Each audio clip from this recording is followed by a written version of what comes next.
Hello and welcome. My name is Alan, and we are back with more Insurgent Mexico.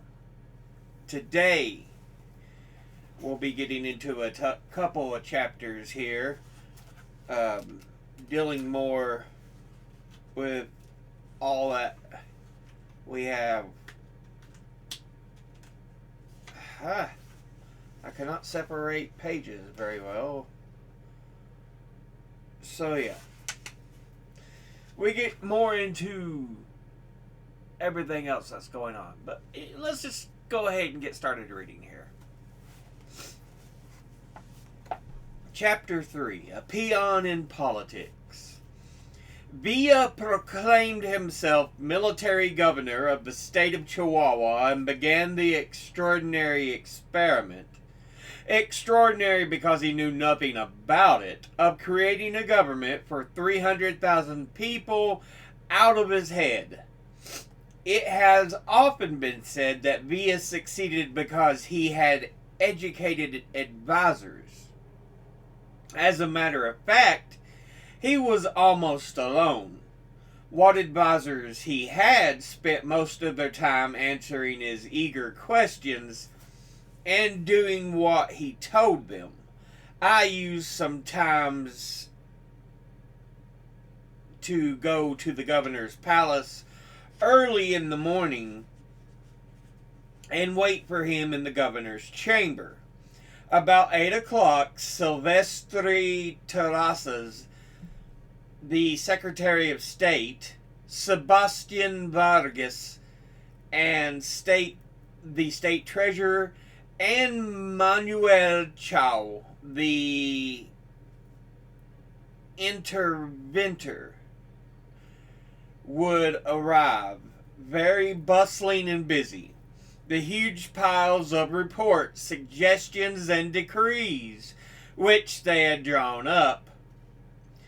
Villa himself came in about 8:30, threw himself into a chair, and made them read out loud to him. Every minute he would interject a remark, correction, or suggestion. Occasionally he waved his finger back and forth and said, "No sirve." Then they were all through. When they were all through, he began rapidly and without a halt to outline the policy of the state of Chihuahua, legislative, financial, judicial, and even educational. When he came back to a place that bothered him, he said, "How do they do that?" And then, after it was carefully explained to him why, most of the acts and usages of the government seemed to him extraordinarily unnecessary and snarled up. For example, his advisors proposed to finance the revolution by issuing state bonds nearing 30 or 40% interest. He said, "I can understand why the state should pay something to people for the rent of their money, but how is it just to pay the whole sum back to them 3 or 4 times over?" He couldn't see why rich men should be granted huge tracts of land and poor men should not. The whole complex structure of civilization was new to him.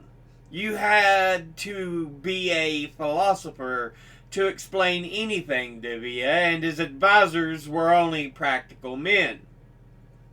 There was the financial question. It came to Villa in this way. He noticed all of a sudden that there was no money in circulation. The farmers who produced meat and vegetables refused to come into the city markets anymore because no one had any money to buy from them. The truth was that those possessing silver or Mexican banknotes buried them in the ground.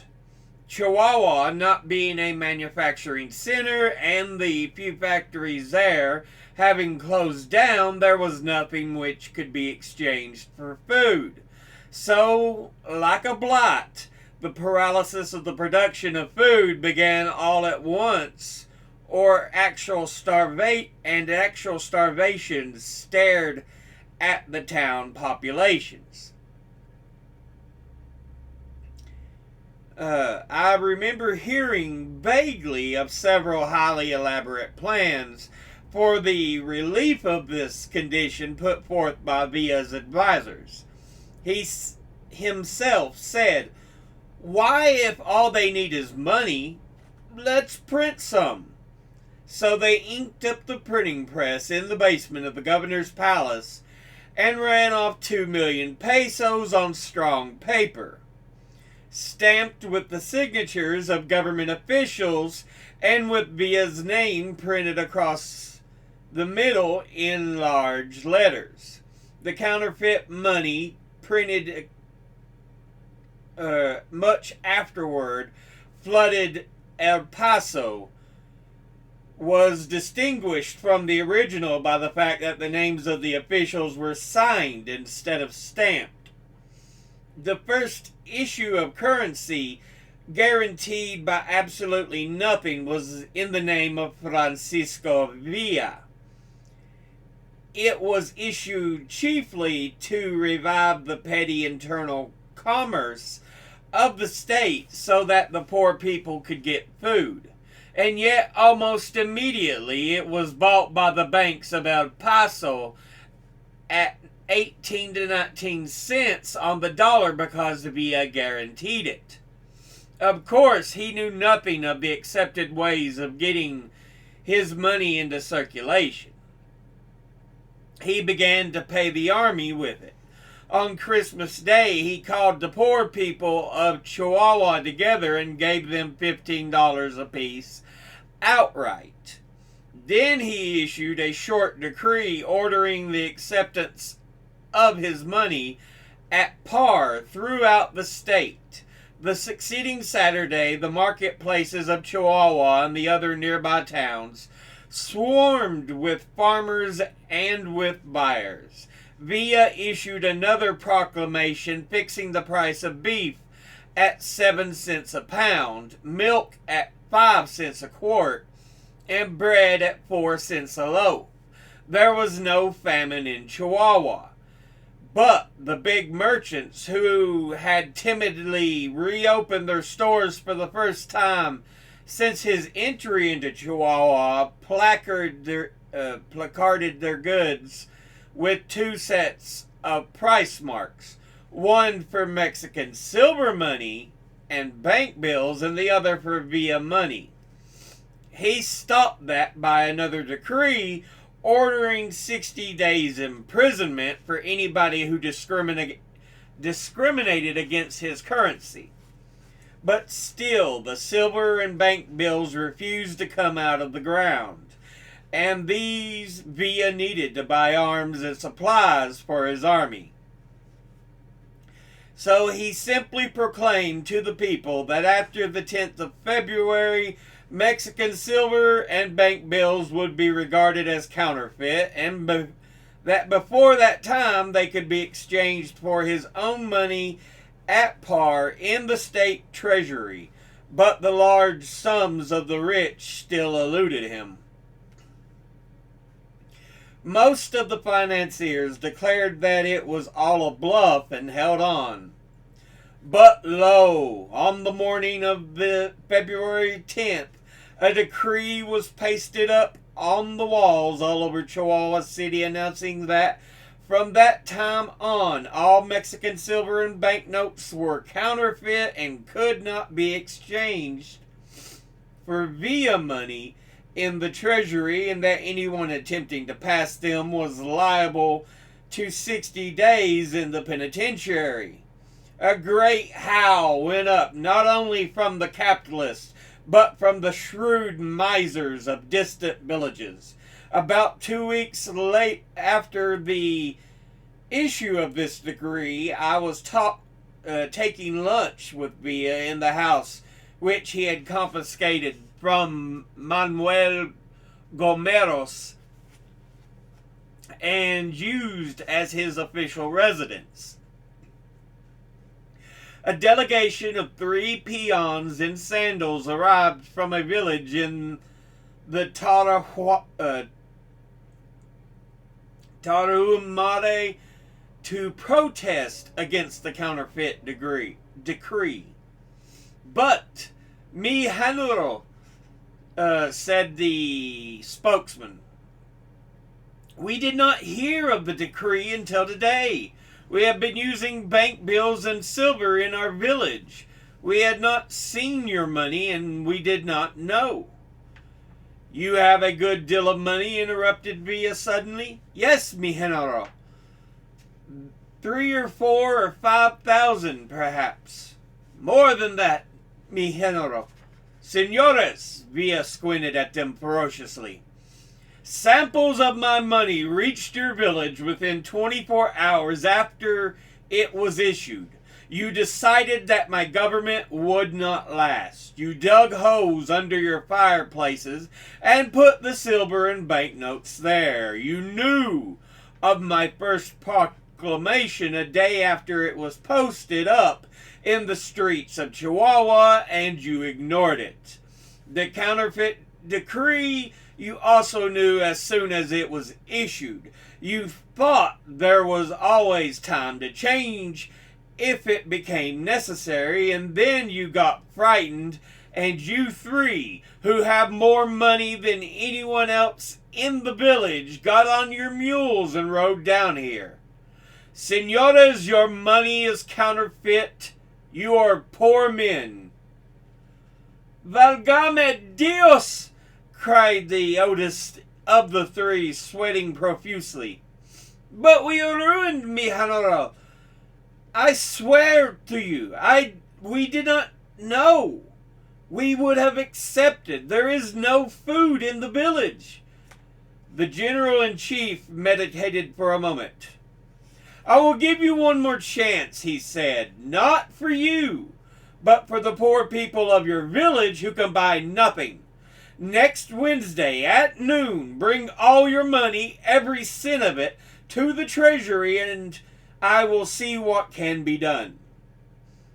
To the perspiring financiers who waited hat in hand out in the hall, the news spread by word of mouth, and Wednesday at noon one could not pass the treasury door, for the eager mob gathered there.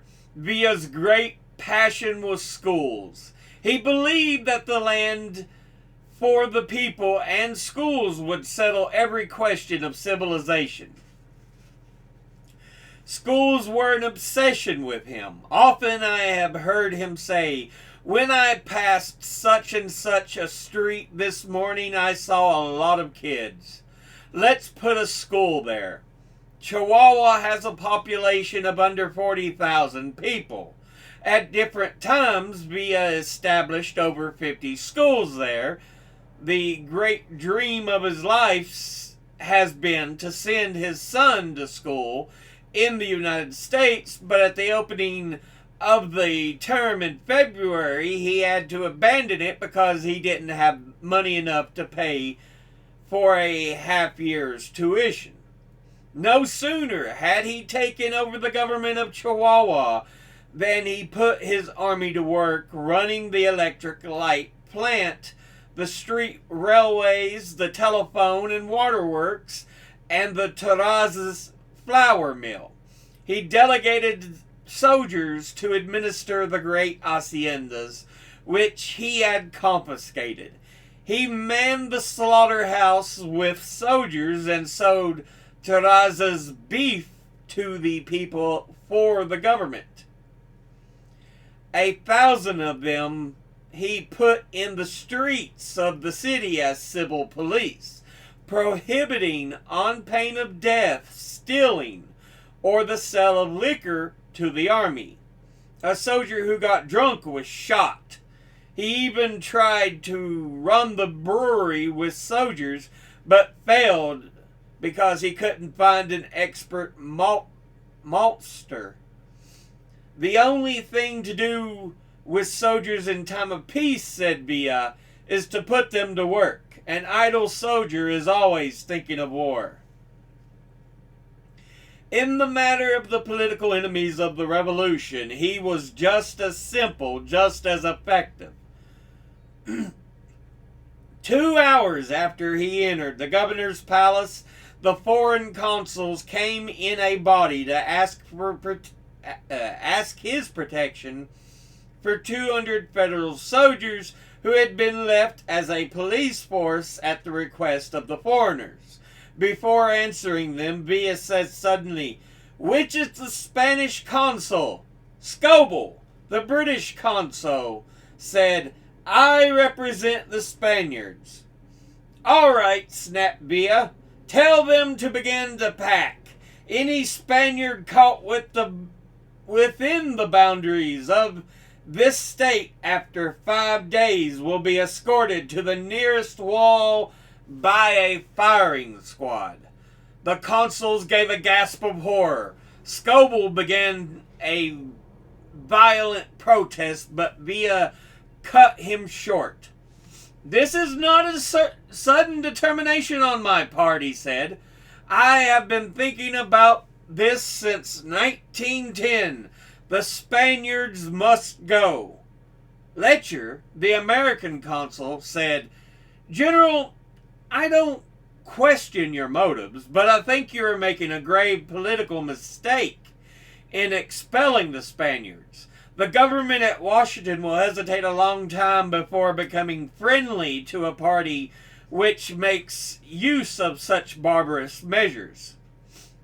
"Senor Consul," said Villa, "we Mexicans have had 300 years of the Spaniards. They have not changed in character since the conquistadores. They disrupted the Indian Empire and enslaved the people. We did not ask them to mingle their blood with ours. Twice we drove them out of Mexico and allowed them to return with the same rights as Mexicans, and they used these rights to steal away our land, to make the people slaves, and to take up arms against the cause of liberty. They supported Porfirio Diaz. They were perniciously active in politics. It was the Spaniards who framed the plot that put Huerta in the palace. When Madero was murdered, the Spaniards in every state in the public held banquets of rejoicing. They thrust on us the greatest superstition the world has ever known, the Catholic Church. They ought to be killed for that alone. I consider we are being very generous with them." Scoble insisted vehemently that 5 days was too short a time and he couldn't possibly reach all the Spaniards in the state by that time, so Villa extended the time to 10 days. The rich Mexicans who had oppressed the people and opposed the revolution he expelled promptly from the state and confiscated their vast holdings. But by a simple stroke of the pen, the 17 million acres and innumerable business enterprises of the Terrazas family became the property of the constitutionalist government, as well as the great lands of the Creel family and the magnificent palaces which were their town houses. Remembering, however, the Terrazas had exiled once financed the Orozco Revolution, he imprisoned Don Luis Terrazas Jr. as a hostage in his own house in Chihuahua. Some particularly obnoxious political enemies were promptly executed in the penitentiary. The revolution possesses a black book in which are set down the names, offenses, and property of those who have oppressed and robbed the people. The Germans, who had been particularly active politically, the Englishmen and Americans, he does not yet dare to molest. Their pages in the Black Book will be opened when the constitutionalist government is established in Mexico City, and there too he will settle the account of the Mexican people with the Catholic Church. Villa knew that the reserve of the Banco Minero, amounting to about $500,000 gold, was hidden somewhere in Chihuahua. Don Luis Terrazas Jr. was a director of that bank. When he refused to divulge the hiding place of the money, Villa and a squad of soldiers took him out of his house one night, rode him on a mule out into the desert, and strung him up to a tree by the neck. He was cut down just in time to save his life, and led Villa to an old forge in the Terrazas Ironworks, under which was discovered the reserve of the Banco Minero. Terrazas went back to prison badly shaken, and Villa sent word to his father in El Paso that he would release the son upon payment of $500,000 ransom. Chapter 4, The Human Side. Villa has 2 wives. One a patient, simple woman who was with him during all his years of outlawry, who lives in El Paso, and the other a cat-like, slender young girl who is the mistress of his house in Chihuahua. He is perfectly open about it, though lately the educated conventional Mexicans who have been gathering about him in ever-increasing numbers have tried to hush up the fact. Among the peons, it is not only not unusual, but customary to have more than one mate. One hears a great many stories of Villa's violating women. I asked him if that were true. He pulled at his mustache and stared at me for a minute with an inscrutable expression.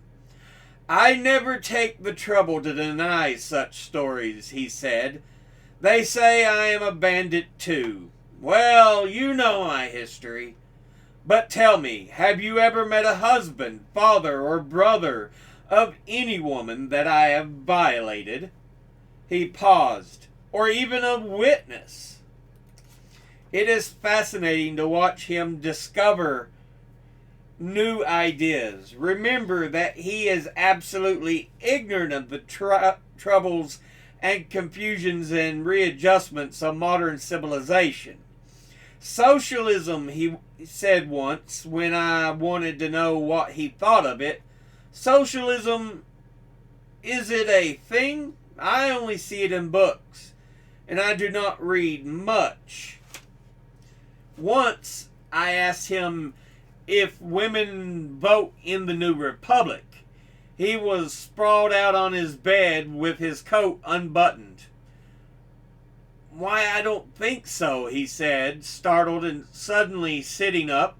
What do you mean, vote? Do you mean elect a government and make laws? I said I did, and that women already were doing it in the United States. Well, he said, scratching his head, if they do it up there, I don't see why they shouldn't do it down here. The ideas seemed to amuse him enormously. He wrote it over and over in his mind, looking at me and away again.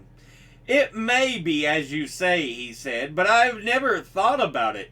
Women seem to me to be things to protect, to love. They have no sternness of mind. They can't consider anything for its right or wrong. They are full of pity and softness. Why, he said, a woman would not give an order to execute a traitor. I am not so sure of that, mi general, I said. Women can be crueler and harder than men. He stared at me, pulling his mustache, and then he began to grin. He looked slowly to where his wife was sitting at the table for lunch. Oiga, he said, come here. Listen, last night I caught three traitors crossing the river to blow up the railroad. What shall I do with them? Shall I shoot them or not? Embarrassed, she seized his hand and kissed it. Oh, I don't know anything about that, she said. You know best. No, said Villa. I leave it entirely to you. Those men were going to try to cut our communications between Juarez and Chihuahua. They were traitors, perros. What shall I do? Shall I shoot them or not? Oh well, shoot them, said Miss Villa. Villa chuckled delightedly. There is something in what you say, he remarked, and for days afterward went around asking the cook and the chambermaids whom they would like to have for president of Mexico. He never missed a bullfight, and every afternoon at 4 o'clock he was to be found at the cockpit where he fought his own birds with the happy enthusiasm of a small boy. In the evening he played faro in some gambling hall. Sometimes in the late morning he would send a fast courier after Luis Leon, the bullfighter, and telephone personally to the slaughterhouse asking if they had any fierce bulls in the pen. They almost always did have, and we would all get on horseback and gallop through the streets about a mile to the big adobe corrals. 20 cowboys cut the bull out of the herd, threw and tied him, and cut off his sharp horns, and then Villa and Luis Leon and anybody else who wanted to would take the professional red capes and go down into the ring. Luis Leon with professional caution, Villa as stubborn and clumsy as the bull, slow on his feet but swift as an animal with his body and arms. Villa would walk right up to the pawing, infuriated animal and with his double cape slap him insolently across the face, and for half an hour would follow the greatest sport I ever saw. Sometimes he sawed off horns of the sawed-off horns of the bull would catch Villa in the seat of his trousers and propel him violently across the ring. Then he would turn and grab the bull by the head and wrestle with him, the sweat streaming down his face, until 5 or 6 compañeros seized the bull's tail and hauled him plowing and bellowing back. Villa never drinks nor smokes, but he will outdance the most ardent novio in Mexico.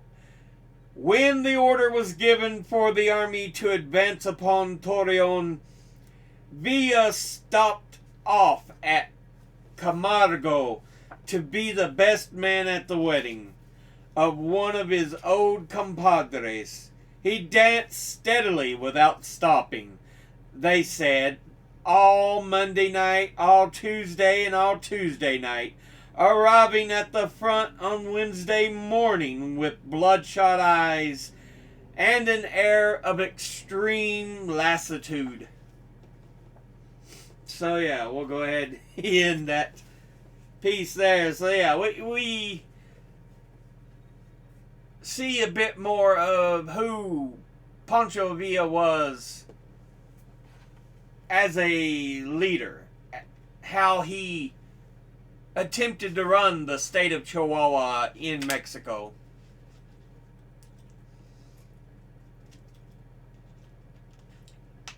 You know, having no actual experience at it, but you can tell he was a man of the people because he always thought of them. He always considered things to make their lives bearable, much easier to live. And in that last chapter, we get a look at who he was as a person. And you could tell, overall, he seemed to be a good guy. And he wanted to do good. He wanted to do right.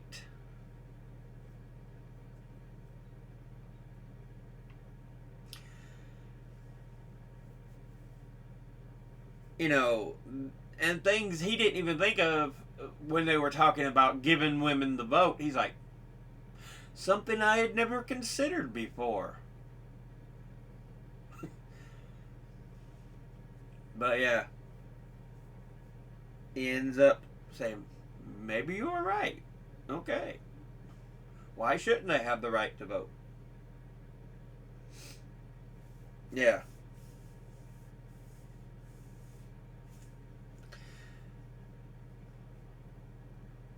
But yeah, he was very much the everyman against the rich, the corrupt.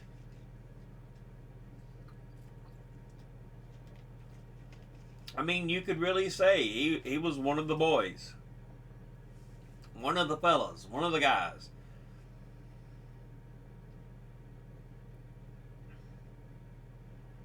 So yeah. Even though he was pretty straight edge. No tobacco, no alcohol.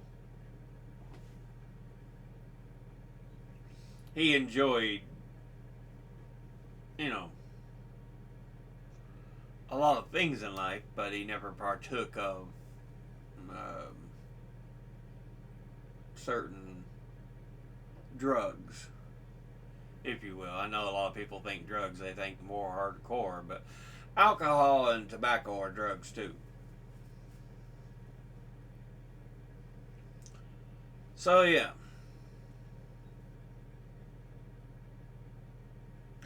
But we see a lot more, like I said, of Pancho Villa personally and as a leader.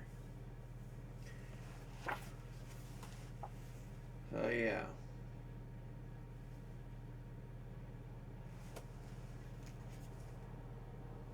We'll be getting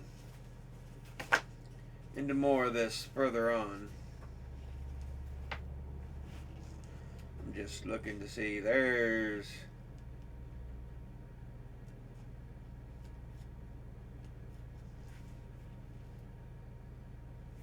we've still got a bit, but we're getting close to about the halfway mark.